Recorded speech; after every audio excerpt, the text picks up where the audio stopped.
Assalamualaikum warahmatullahi wabarakatuh. Perkenalkan, nama saya Muhammad Ade Raihan dari Prodi Kimia B Fakultas MIPA Universitas Negeri Jakarta Angkatan 2021 dalam mata kuliah Biologi Umum dengan dosen pengampu yaitu Dr. Elsa Lisanti MSI. Kali ini saya akan membahas tentang fermentasi tape ketan hitam dengan tujuan sebagai berikut, yaitu untuk mempelajari proses fermentasi alkohol melalui pembuatan tape ketan. Sebelum itu, kita akan membahas teorinya terlebih dahulu.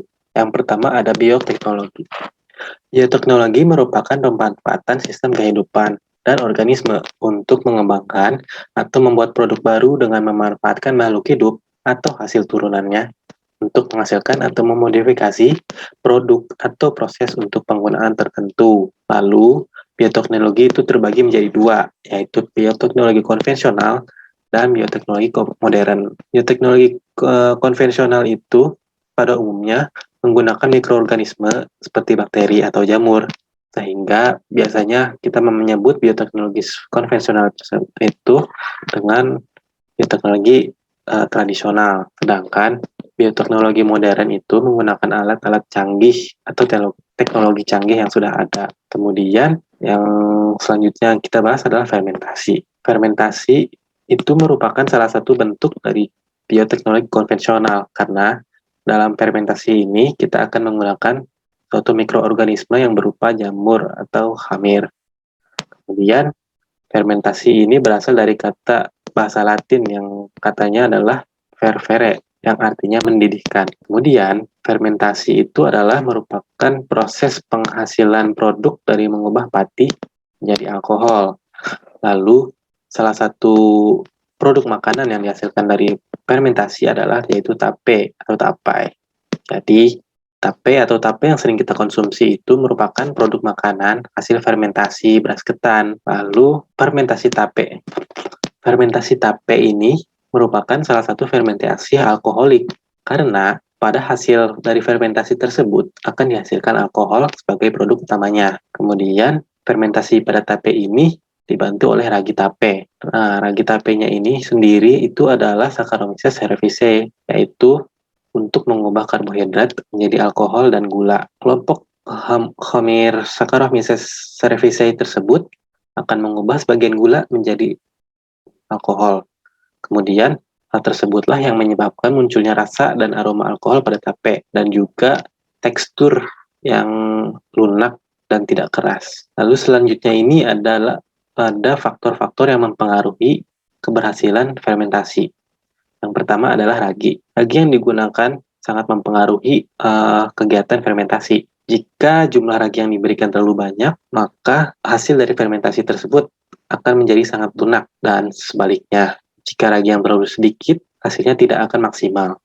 Kemudian faktor kedua adalah faktor suhu. Faktor suhu yang digunakan dalam pembuatan tempe jika tidak sesuai dengan fermentasi, maka tidak dapat berlangsung dengan baik.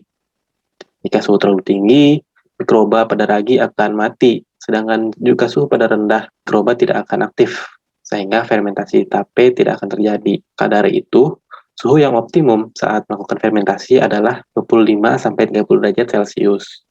Lalu faktor ketiga itu adalah faktor oksigen. Faktor oksigen juga mempengaruhi karena mikroba pada tape dapat tumbuh dengan baik pada saat kondisi anaerob atau kondisi tanpa oksigen. Lalu yang keempat itu adalah tingkat keasaman atau pH. Nah, biasanya tingkat keasaman ini berkisar antara 4-8. Kemudian yang terakhir adalah kadar gula. Kadar gula yang optimum untuk aktivitas pertumbuhan khamir adalah konsentrasinya sekitar 10-18%. Nah, ini adalah alat dan bahan yang dilakukan pada praktikum pembuatan tape ketan melalui proses fermentasi. Dan berikut adalah metodologi atau cara-cara yang dilakukan pada saat pembuatan tape ketan hitam.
Nah, ini adalah hasilnya. Kita lihat pada gambar pertama di kiri ini adalah hasil dari fermentasi hari pertama, dan yang tengah ini adalah hasil fermentasi hari kedua, dan yang kanan ini adalah hasil fermentasi pada hari ketiga. Yang diukur pada saat pengamatan fermentasi beras ketan tape hitam ini adalah tekstur, rasa, aroma, dan air. Dan ada perbedaan ketika beras ketan yang sudah diolah sebelum dan sesudah diberi ragi. Sebelum diberi ragi itu teksturnya itu keras, sedikit lembek, sedikit kasar, dan tidak lengket. Rasanya hambar, tidak ada aroma, dan tidak ada air. Lalu setelah diberi ragi, kita akan melihat hari pertama, hari kedua, dan hari ketiga. Hari setelah diberi ragi, itu awalnya teksturnya keras, sedikit lembek, dan sedikit kasar, serta semakin lengket. Rasanya masih hambar, tidak ada aroma, dan juga tidak ada air. Lalu kemudian hari pertama itu mulai terlihat ya ada hifa-hifa putih di dalam ketan. Lalu teksturnya masih keras, tetapi mudah hancur, serta lengket. Kemudian rasanya sedikit asam, sedikit beraroma alkohol, dan tidak ada airnya. Kemudian pada hari kedua, hifa mulai memendek, walaupun masih terdapat sedikit-sedikit hifa putih yang ada di dalam ketan. Lalu teksturnya sudah menjadi lunak dan mudah hancur, juga lengket. Kemudian rasanya sudah ada manisnya, dan juga tetap ada asamnya. Kemudian aromanya semakin menyengat ya, semakin menyengat, beraroma alkohol. Dan sudah muncul beberapa air di dalam beras ketan tersebut. Kemudian pada hari ketiga, hifa sudah hampir tidak ada sepenuhnya. Kemudian teksturnya itu lunak, mudah hancur, dan juga lengket. Dan rasanya ini sudah mulai manis, keasaman.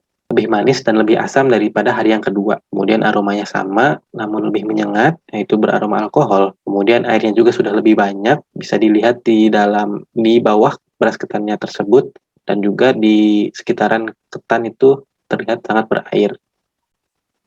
Nah, yang terakhir adalah kesimpulan. Jadi, fermentasi itu adalah proses pembuatan suatu produk berupa olahan makanan dengan dibantu oleh mikroorganisme. Dalam hal ini, dalam pembuatan tape ketan hitam, fermentasi dibantu dengan oleh ragi tape, yaitu Hamir Saccharomyces cerevisiae. Setelah dan sebelum pemberian ragi tape, kondisi awal ketan itu berbeda. Lalu ada juga faktor-faktor yang mempengaruhi keberhasilan fermentasi tersebut, yaitu ragi, suhu, oksigen, dan pH dan kadar glukosa. Sekian dari penjelasan yang dapat saya sampaikan. Semoga bermanfaat untuk kita semua. Mohon maaf apabila ada kekurangan. Assalamualaikum warahmatullahi wabarakatuh. Terima kasih sudah menonton.